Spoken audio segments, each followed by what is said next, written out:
A Study in Scarlet, by Arthur Conan Doyle, originally published in 1887. Chapter 1. Mr. Sherlock Holmes. In the year 1878 I took my degree of Doctor of Medicine of the University of London, and proceeded to Netley to go through the course prescribed for surgeons in the army. Having completed my studies there, I was duly attached to the 5th Northumberland Fusiliers as assistant surgeon. The regiment was stationed in India at the time, and before I could join it, the Second Afghan War had broken out. On landing at Bombay, I learned that my corps had advanced through the passes, and was already deep in the enemy's country. I followed, however, with many other officers who were in the same situation as myself, and succeeded in reaching Kandahar in safety, where I found my regiment, and at once entered upon my new duties. The campaign brought honours and promotion to many, but for me it had nothing but misfortune and disaster.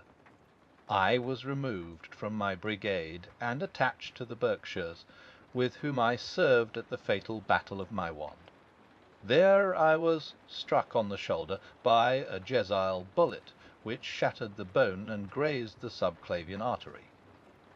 I should have fallen into the hands of the murderous Ghazis, had it not been for the devotion and courage shown by Murray, my orderly, who threw me across a pack-horse, and succeeded in bringing me safely to the British lines. Worn with pain, and weak from the prolonged hardships which I had undergone, I was removed, with a great train of wounded sufferers, to the base hospital at Peshawar. Here I rallied, and had already improved so far as to be able to walk about the wards, and even to bask a little upon the veranda, when I was struck down by enteric fever, that curse of our Indian possessions. For months my life was despaired of, and when at last I came to myself and became convalescent, I was so weak and emaciated that a medical board determined that not a day should be lost in sending me back to England. I was dispatched accordingly in the troopship Quarantids, and landed a month later on Portsmouth jetty, with my health irretrievably ruined, but with permission from a paternal government to spend the next 9 months in attempting to improve it. I had neither kith nor kin in England, and was therefore as free as air, or as free as an income of 11 shillings and 6 pence a day will permit a man to be. That under such circumstances I naturally gravitated to London, that great cesspool into which all the loungers and idlers of the empire are irresistibly drained.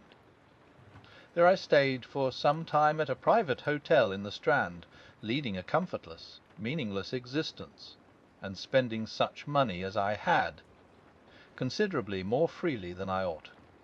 So alarming did the state of my finances become, that I soon realized that I must either leave the metropolis and rusticate somewhere in the country, or that I must make a complete alteration in my style of living. Choosing the latter alternative, I began by making up my mind to leave the hotel and to take up my quarters in some less pretentious and less expensive domicile. On the very day that I had come to this conclusion, I was standing at the Criterion bar, when some one tapped me on the shoulder, and turning round I recognized young Stamford, who had been a dresser under me at Bart's. The sight of a friendly face in the great wilderness of London is a pleasant thing indeed to a lonely man.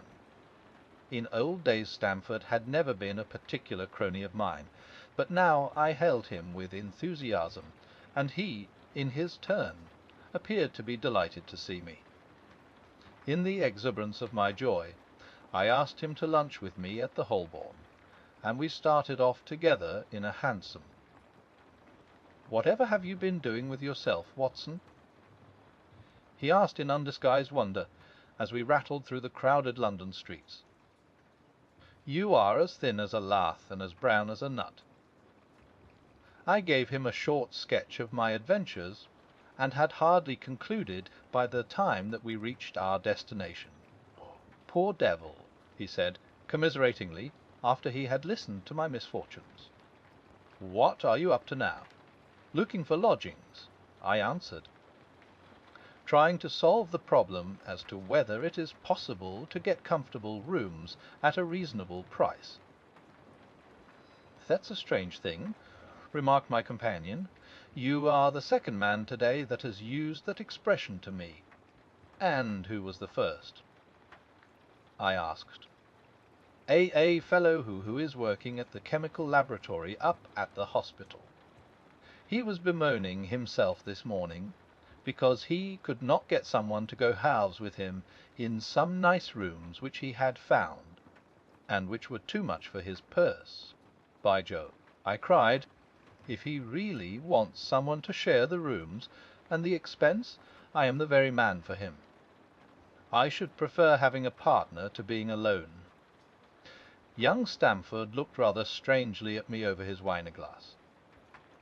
"You don't know Sherlock Holmes yet," he said. "Perhaps you would not care for him as a constant companion." "Why, what is there against him?" "Oh, I didn't say there was anything against him. He is a little queer in his ideas, an enthusiast in some branches of science. As far as I know, he is a decent fellow enough." "A medical student, I suppose?" said I. "No, I have no idea what he intends to go in for. I believe he is well up in anatomy, and he is a first-class chemist, but, as far as I know, he has never taken out any systematic medical classes. His studies are very desultory and eccentric, but he has amassed a lot of out-of-the-way knowledge which would astonish his professors." "Did you never ask him what he was going in for?" "I asked." "No, he is not a man that it is easy to draw out, though he can be communicative enough when the fancy seizes him." "I should like to meet him," I said. "If I am to lodge with anyone, I should prefer a man of studious and quiet habits. I am not strong enough yet to stand much noise or excitement. I had enough of both in Afghanistan to last me for the remainder of my natural existence." "How could I meet this friend of yours?" She is sure to be at the laboratory," returned my companion. "He either avoids the place for weeks, or else he works there from morning to night.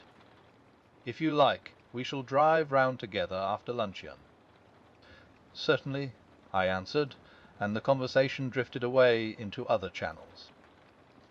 As we made our way to the hospital after leaving the Holborn, Stamford gave me a few more particulars about the gentleman whom I proposed to take as a fellow-lodger.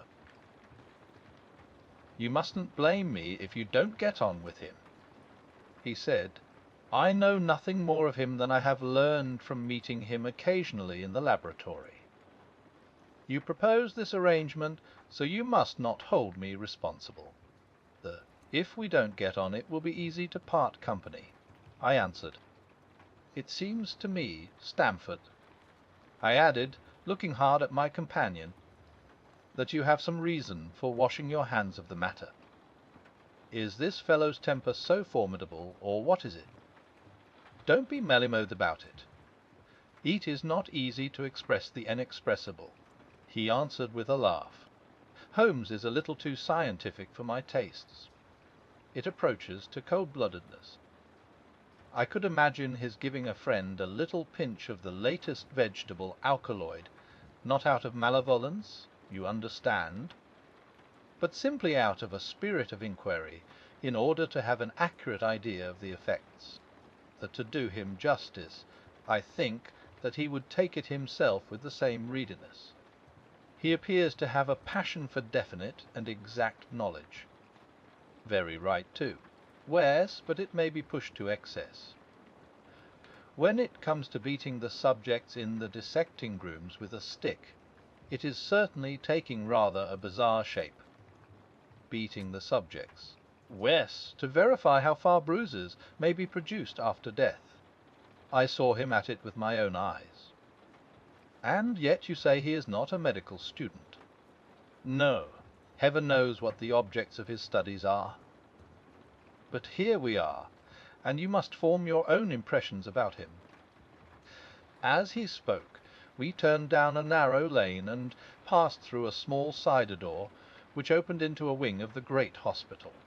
It was familiar ground to me, and I needed no guiding as we ascended the bleak stone staircase and made our way down the long corridor with its vista of whitewashed wall and dun-coloured doors. Near the further end a low arched passage branched away from it and led to the chemical laboratory. This was a lofty chamber, lined and littered with countless bottles. Broad, low tables were scattered about, which bristled with retorts, test tubes, and little Bunsen lamps with their blue flickering flames.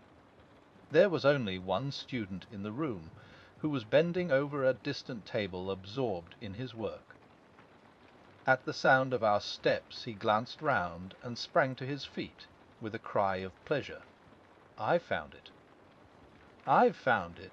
he shouted to my companion, running towards us with a test tube in his hand.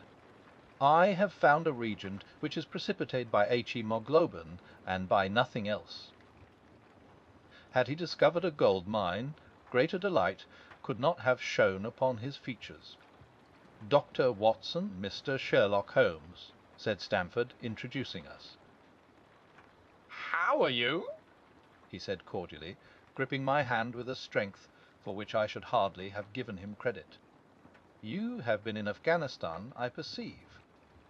How on earth did you know that?" I asked in astonishment. "Never mind," said he, chuckling to himself. "The question now is about hemoglobin.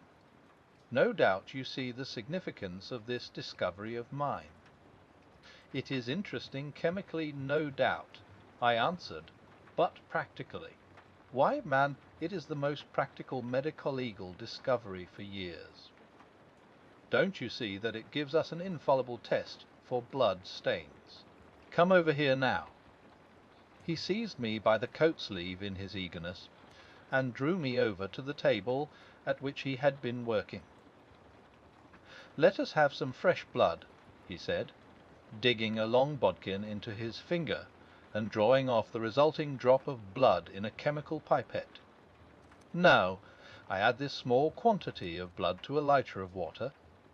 You perceive that the resulting mixture has the appearance of pure water. The proportion of blood cannot be more than 1 in a million. I have no doubt, however, that we shall be able to obtain the characteristic reaction." As he spoke, he threw into the vessel a few white crystals, and then added some drops of a transparent fluid. In an instant the contents assumed a dull mahogany colour, and a brownish dust was precipitated to the bottom of the glass jar. "Eche! Ha!" he cried, clapping his hands and looking as delighted as a child with a new toy. What do you think of that?" "It seems to be a very delicate test," I remarked. "Beautiful, beautiful. The old Giacomo test was very clumsy and uncertain. So is the microscopic examination for blood corpuscles. The latter is valueless if the stains are a few hours old. Now, this appears to act as well whether the blood is old or new. Had this test been invented, there are hundreds of men now walking the earth who would long ago have paid the penalty of their crimes." "Indeed," I murmured. "Criminal cases are continually hinging upon that one point. A man is suspected of a crime months, perhaps, after it has been committed. His linen or clothes are examined, and brownish stains discovered upon them. Are they blood stains, or mud stains, or rust stains, or fruit stains, or what are they? That is a question which has puzzled many an expert. And why? Because there was no reliable test. Now we have the Sherlock Holmes test, and there will no longer be any difficulty." His eyes fairly glittered as he spoke, and he put his hand over his heart and bowed as if to some applauding crowd conjured up by his imagination. You are to be congratulated," I remarked, considerably surprised at his enthusiasm. There was the case of von Bischoff at Frankfurt last year. He would certainly have been hung had this test been in existence. Then there was Mason of Bradford, and the notorious Muller, and Lefebvre of Montpellier, and Samson of New Orleans. I could name a score of cases in which it would have been decisive. "You seem to be a walking calendar of crime," said Stamford with a laugh. "You might start a paper on those lines. Call it the police news of the past." "Very interesting reading it might be made, too," remarked Sherlock Holmes, sticking a small piece of plaster over the prick on his finger. "I have to be careful," he continued, turning to me with a smile, "for I dabble with poisons a good deal." He held out his hand as he spoke, and I noticed that it was all mottled over with similar pieces of plaster, and discoloured with strong acids. "We came here on business," said Stamford, sitting down on a high three-legged stool, and pushing another one in my direction with his foot. "My friend here wants to take diggings, and as you were complaining that you could get no one to go halves with you, I thought that I had better bring you together." Sherlock Holmes seemed delighted at the idea of sharing his rooms with me. "I have my eye on a suite in Baker Street," he said, "which would suit us down to the ground. You don't mind the smell of strong tobacco, I hope?" "I always smoke ships myself," I answered. "That's good enough. I generally have chemicals about, and occasionally do experiments." "Would that annoy you?" "By no means.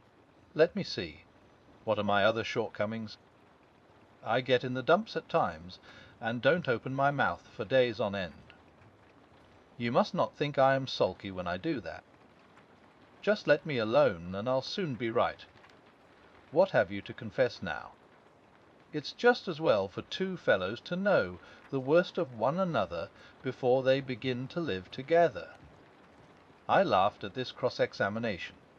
"I keep a bull pup," I said, "and I object to Rose because my nerves are shaken, and I get up at all sorts of ungodly hours, and I am extremely lazy. I have another set of vices when I'm well, but those are the principal ones at present."